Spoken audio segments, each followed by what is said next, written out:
اس کے لیے تو بڑے ہی پاکیزہ دل و دماغ کی ضرورت ہے، تب تجلیات الہی کا مشاہدہ ہوتا ہے۔ مگر خدا ہم کو دیکھ رہا ہے، اس میں تو کوئی پریشانی نہیں۔ کیا کہنے، تو پہلا سبق کیا ملا نماز کا؟ اللہ دیکھ رہا ہے، یہی نا۔ فجر کی نماز پڑھ کے آپ نکلے، ہم نکلے، حضرت نکلے، سب نکلے۔ نکلنے کے بعد جہاں جہاں بھی آپ جا رہے ہیں اس عقیدے کو لے کے جائیے۔ یہ نماز صرف مسجد میں اس عقیدے کو چھوڑ کے مت آئیے کہ خدا دیکھ رہا ہے۔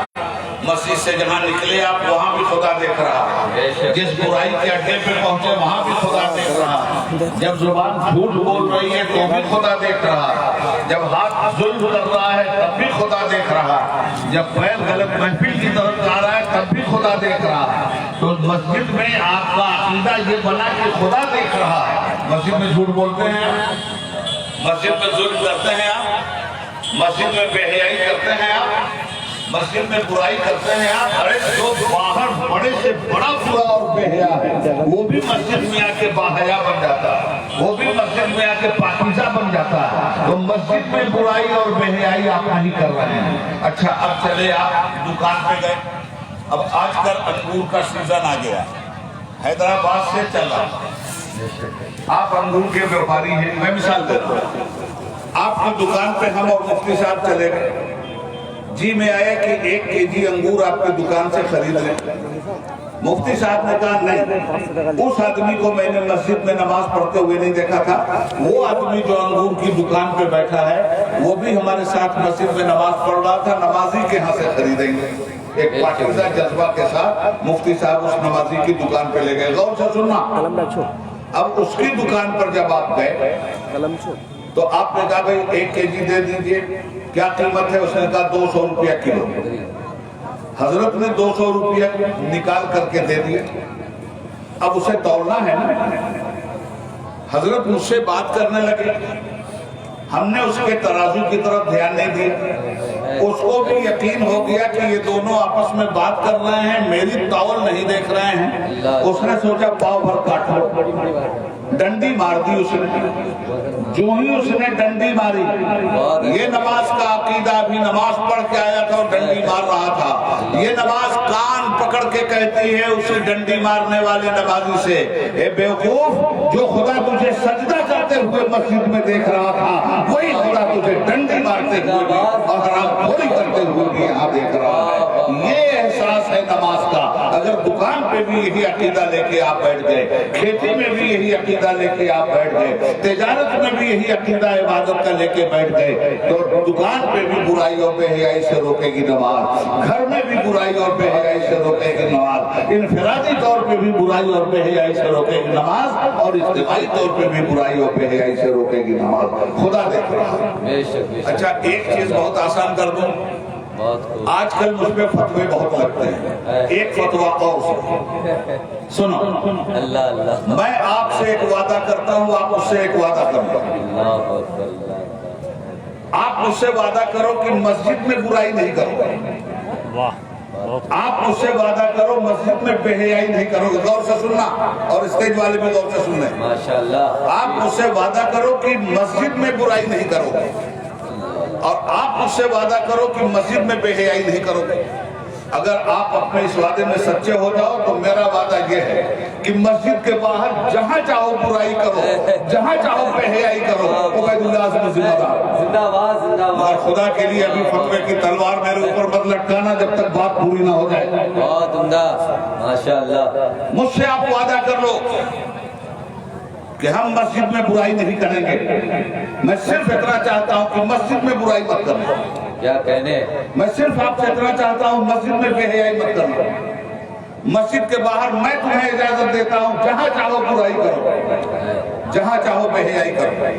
کل خدا کے ہاں جب پکڑ ہوگی تو تم کہہ دینا کہ پروردگار ہمارا نامہ اعمال دیکھ، اگر ہم نے مسجد میں برائی کیا ہے تو ہم ذمہ دار، اگر ہم نے مسجد میں بے حیائی کی ہے تو ہم ذمہ دار، اور مسجد کے باہر اگر برائی بے حیائی کیا تو عبید اللہ اعظم ذمہ دار، اس نے ذمہ داری لی تھی، ہم تیار ہیں اس کے لیے۔